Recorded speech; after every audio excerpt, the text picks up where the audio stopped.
Relativism means ethics obviously change. So what we should understand is ethics change with respect to person. Ethics or morals change with respect to person. It changes with respect to place, and also it can change with respect to time. Okay, so that means what we have discussed earlier, what is right at a particular period of time may not be appropriate, okay, when the time changes. So, for example, earlier when we talked about certain institutions like dowry, it was basically Stridhan I was talking about. Okay, so these were for a particular purpose, but later on they went on to become non-relevant. So that means ethics change even with respect to time and place also. Okay, so time and place. Can you give me some example with respect to place?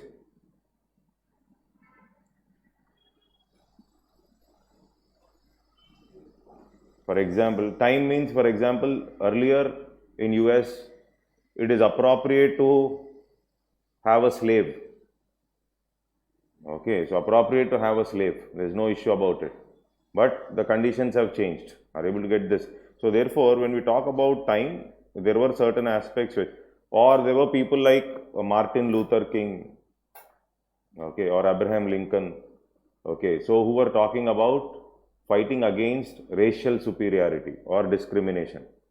Okay, so in these countries where earlier voting rights were also given to whites, okay, and there were certain institutions which are specifically reserved for whites.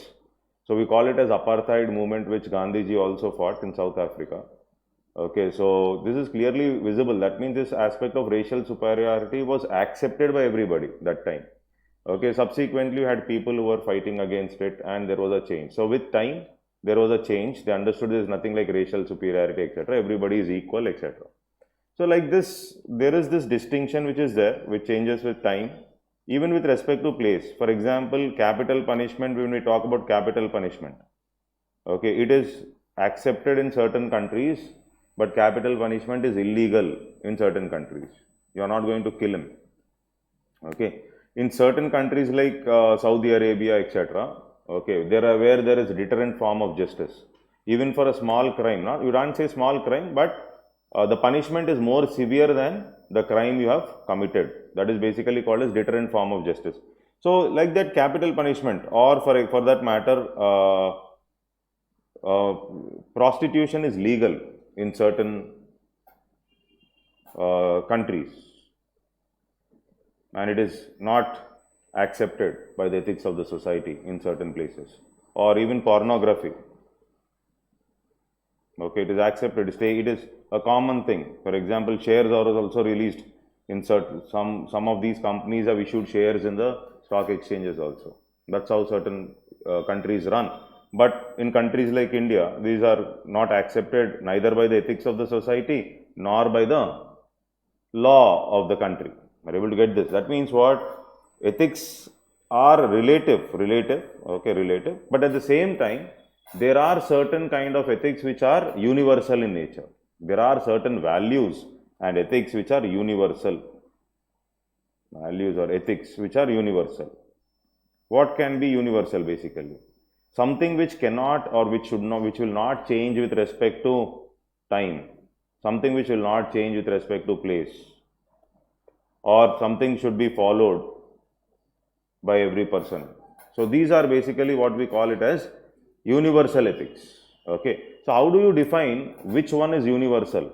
How do you understand that, oh, this is universal, etc.? So this can be understood through the concept of natural laws. This can be understood through the concept of natural laws. So that means something which nature is going to teach you. Okay, which is something like whatever nature teaches you. That means whatever you can learn from maybe rivers, whatever you can learn from trees. Okay, so this is whatever nature is going to teach you. Okay, so this is something seen to be universal. What I mean, for what is that you learn from trees? Okay, so what is that you learn from trees is basically trees only know to give. trees only know to give. Okay, so that means here, though you throw stones at the trees, in return, trees are going to give you fruits. Indirectly speaking, it is something like trees show something called as unconditional love. So I will link up trees to something called as organ donation.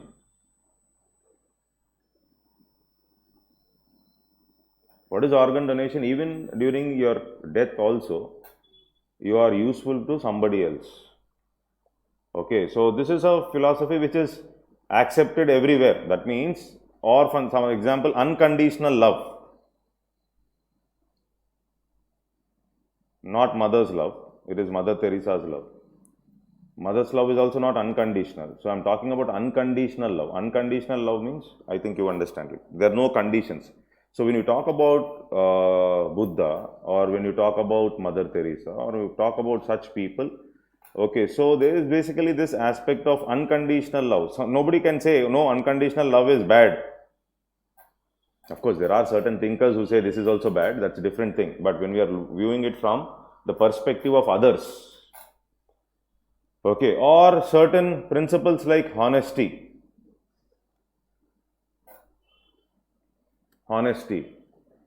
Okay, so these are certain aspects which are valid across time, space, etc. So time has changed, you can't say honesty is bad or irrelevant today. Okay, honesty is relevant, but there are certain practical issues of being honest. That's a different thing. So when we talk about Gandhiji, Gandhiji was talking about truth. Or when we talk about honesty, or when we talk about unconditional love. Okay, so all these are universal in nature. That means they don't change with time, place, etc. Like the other value systems which change. Venkatesh? Okay, so such things are basically, you call it as, so that is the reason when we talk about constitutional framers, when they are framing the constitution also, okay, so these universal values will be taken into consideration. So what is the predominant aspect which has to be taken into consideration when government is framing laws? Is something like natural laws. That means you can frame laws. For example, when you are framing laws, there are several incidents that where you take away the freedom of the people, or where you take away the rights of the tribals. For example, government is building dams, or earlier when government was coming up with forest rights. Okay, so earlier Forest Rights Act, now of course you have given adequate preference to tribals, but in the earlier forest rights, if you observe, okay, certain rights were taken away. Okay, so that means the tribal community was suffering because of your rights.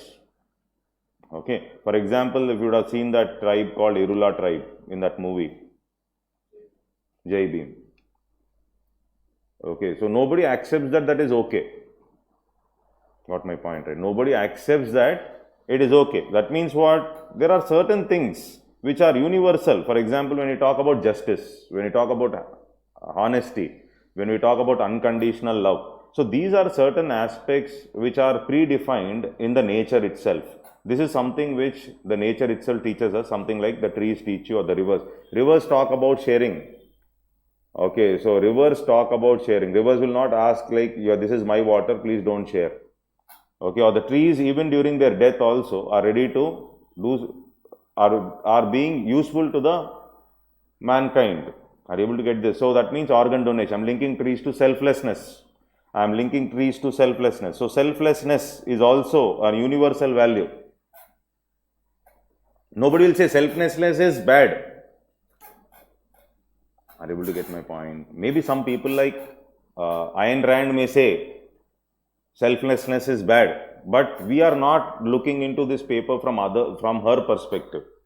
Okay, there are certain thinkers, for example, who believe that the whole cause of misery for a human being is being selfless. Kani manamu view chese perspective adi kaadu, because we are going to be a bureaucrat. So bureaucrat has to think from others' perspective. Bureaucrat has to think from others' perspective. He cannot be too much selfish with respect to policies, because you are there to bring in welfare for others. And that is the reason certain universal values like selflessness, or when we talk about justice, or when we talk about honesty, all these are seen as universal values which we can learn from nature. Okay. Now, when we are framing laws, okay, so there are certain incidents where the ethics of the society or the morality. We have discussed what is ethics and morality. And since something is part of ethics of the society and morality, okay, so therefore it's going to become a law. And therefore it's going to become a law. There can be other way around. What is other way around? Something that has been made legal by the government. Legality. Legality is deciding the morality. Are you able to get this point? Now see, there are instances where the ethics and morality is deciding the legality, and there are certain instances where legality is deciding the ethics and morality. Now under such circumstances, we tend to have conflicts. Now what are these conflicts which we see? So there will be a conflict between natural laws versus man-made laws. Natural laws versus man-made laws. Are you able to get my point? Okay, so natural laws versus man-made laws means, now these are basically when we are solving case studies also, or in life also, we come across dilemmas which we call it as ethical dilemmas. Ethical dilemma is a very common fundamental aspect.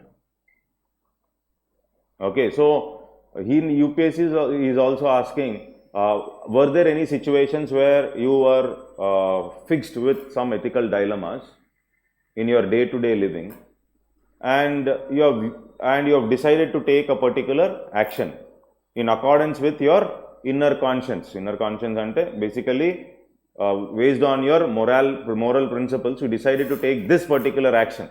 For example, there was a case study which was asked in UPSC. The case study was, this is your last attempt of UPSC in Delhi, and you are going to UPSC interview. One of your family member met with an accident. Not family member, distant relative. Not family, of course. Family member means your approach may be different. A distant relative. Distant means too far. Distant relative, let's say, met with an accident, and you have seen the accident and you approached. Now the time is running out and this is your last attempt and you have to attend the interview. Now under such circumstances, what are the possible options you have and how do you handle this particular situation? Now this is a case where you are talking about priority versus empathy. Okay. Priority. What is priority? My priority is, after putting 6 years of effort, you are going to UPSC interview. This is the last chance. This is your utmost priority. And then empathy means what? Looking from others' shoes. He is hurt and he needs help. So how do you handle this situation? Are able to get this point? You cannot write the answer that for me humans are more important or empathy becomes the prime most important activity. Therefore, I will forget about UPSC and I will take care of my family person or this distant relative. This can be only one of the options, but this cannot be the best option because it is not true. Are you able to get this point? In reality, the closest relative, same family member also is met with an accident. If it is your last attempt, probably you will think of 101 ways to reach the interview, attend the interview. Yes or no? Own brother అయినా సరే ఏదో ఒకటి చేసి అదే help చేసే సరే కానీ you want to reach to the UPSC interview board or you will call up the UPSC interview board and tell them I'll be late by maybe 1 hour or so and ask for permission. This is one aspect which you can think of. And since in Delhi, maybe you have your friends and hospitals, if they are nearby, calling for an ambulance, attaching the ambulance to your friend. These are all options. And going to the interview. Are able to get my point now? Okay. You can't say, no, interview is not needed. This is my prime most thing. Definitely this is not your prime most thing, logically speaking. Okay, so ante enti manam mari bluff chestunnattu undakodu exam lo. Ante na best option can never be not thinking of interview and you come up with quotations like Manava Seva, Madhava Seva, and therefore I will look after my distant relative. That can't be your approach. That is one of the options. That can't be the best option. Now, similarly, whenever government is framing rules and regulations, for example, when we talk about emergencies, when we talk about Armed Forces Special Powers Act, where army people are given excessive rights in certain areas like Northeast and Jammu and Kashmir. Okay, so, or when we are talking about making Aadhaar compulsory for food security, Modi ji came up with making Aadhaar compulsory for food security. Now, making Aadhaar compulsory for food security, so one aspect what Modi ji can say is, I am trying to reduce leakages. Leakages means what? Corruption, etc. will be reduced because of linking Aadhaar to food security. Point accepted. But when you talk about a country where major chunk of population is poor and there can be exclusion errors ante, there may be some population who have not received Aadhaar card because of multiple reasons. So you cannot deny them completely food because you do not have Aadhaar card. Okay, or when we talk about Aadhaar versus right to privacy, or when we talk about right to privacy versus, for example, right to privacy versus sovereignty of the nation. For example, recently there were different issues with respect to WhatsApp. They were not ready to share the data, etc. There were a lot of discussions going on. So WhatsApp was saying that we are known for security. So reading out WhatsApp, end-to-end security. End-to-end security is there. Actually, WhatsApp call is more safer than normal call. So you want to call your girlfriend or boyfriend, it's always better that you call through a WhatsApp call rather than a regular call. WhatsApp messaging is also more safer. You delete it, the data retrieval is not so easy. Okay, why? Because end-to-end security is there. Now they are talking about an aspect called as right to privacy, which is also part of our fundamental right, extension of fundamental right, right to life, Article 21. So our right to privacy is seen as an extension of right to life. Now when it comes to right to privacy versus the sovereignty or security of the nation now. So this is a conflict now. So government wants to know certain details when it comes to these kind of social networking entities. So therefore there was this conflict. Now are you able to get this? Okay, so that means for the government when it is framing laws and rules also, so AFSPA is what? Sovereignty of the country versus right to freedom. AFSPA, Armed Forces Special, AFSPA means what? Armed Forces Special Powers Act. So what does this act say? It gives lot of powers to the army personnel in these areas. Without any search warrant also, you can get into house and you can ask. You can put them, there is something like you can put them behind bars also, okay, without proper procedure. Why? Because with the logic of stopping terrorism or with the logic of something like sovereignty of the country. So this is basically, I can say, right to freedom versus sovereignty. Right to freedom versus sovereignty. Okay. Aadhaar versus right to privacy. మన details అన్నీ వెళ్తున్నాయి Aadhaar. Okay, Aadhaar versus right to privacy. Okay, similarly when we talk about these entities like WhatsApp, etc., when their government is asking them for giving up details, etc., then it is a conflict between what? Right to privacy versus sovereignty of the nation.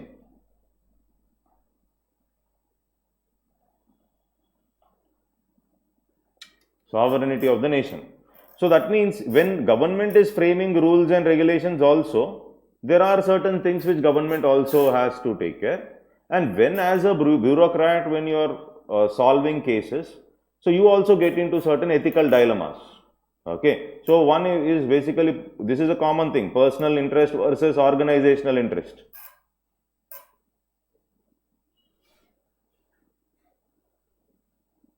So like this, can there be any instances where you were in ethical dilemma and you have solved అని అడుగుతారు. So మనకు లేకపోతే మనం కొన్ని ఆలోచించుకొని పెట్టుకోవాలి.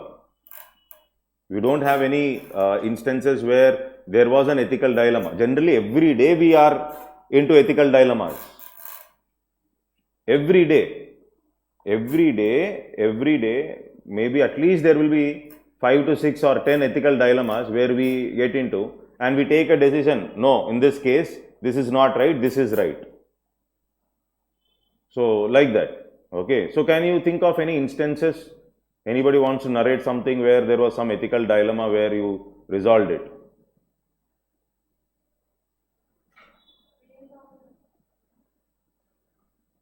Male domination. What happened? Male domination, you resolved it. Male domination. Ethical dilemma అంటే అర్థమైంది కదమ్మా.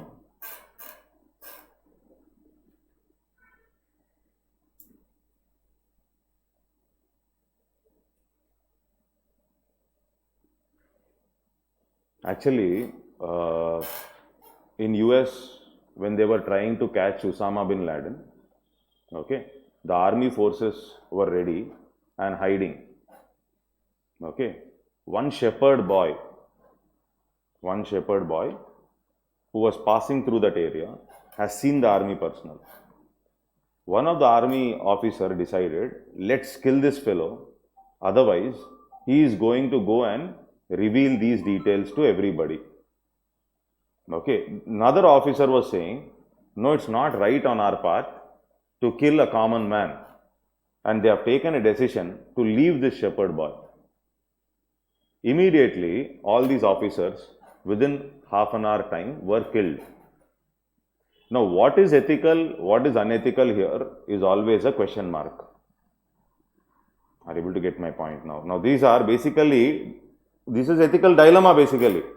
So, what these officers faced at that point of time is an ethical dilemma. What should I do? Okay. So, similarly, a train example which I have given earlier also. A train is running and this train is about to kill 5 people. Okay. And you have an option to move this rod where you can shift the direction of the train and it lands up killing one life. Only one person will be killed because of your activity. Now, in this particular situation, instantly you have to take a decision whether to push the rod or not to push the rod. Okay, so many say we will push the rod because I feel 5 lives are better than 1 life. That is your thought process. But life is life only. Are you able to get this? It's a dilemma. It's a dilemma. Now the same question was asked again back. Okay, so there is a fat man standing on the platform, the rail platform, very fat, huge fellow. You are also there. The train is fast approaching. There are 5 people to be killed. If you can push this fat fellow down, you can save these 5 people. He's huge, huh? 5 fat fellow ante. And that means the train kills him and the train stops before reaching the 5 members. So you have an option to push this fellow and save those 5. But many people said we will not do that. Why? Taking a life is bad. Then what is the difference between earlier instance and this instance where you push the rod and you killed 1 instead of 5? You could have killed 1 only here also by pushing that fellow and saved 5. But you didn't do it. Are you able to get my point? అంటే మీకు ఇది చెప్పొచ్చేమో sir నాకు confidence లేదు తోస్తే వాడు పడతాడా లేదా కరెక్ట్గా. So that is the difficulty basically when we are talking about ethical dilemmas. It's not so easy to resolve ethical dilemmas. Okay, but in the exam, whenever you come across a conflict between natural laws versus man-made laws, so or whenever there is this conflict between morality versus legality, you should balance both, but at the same time, predominance should be given to natural laws. Predominance should be given to natural laws.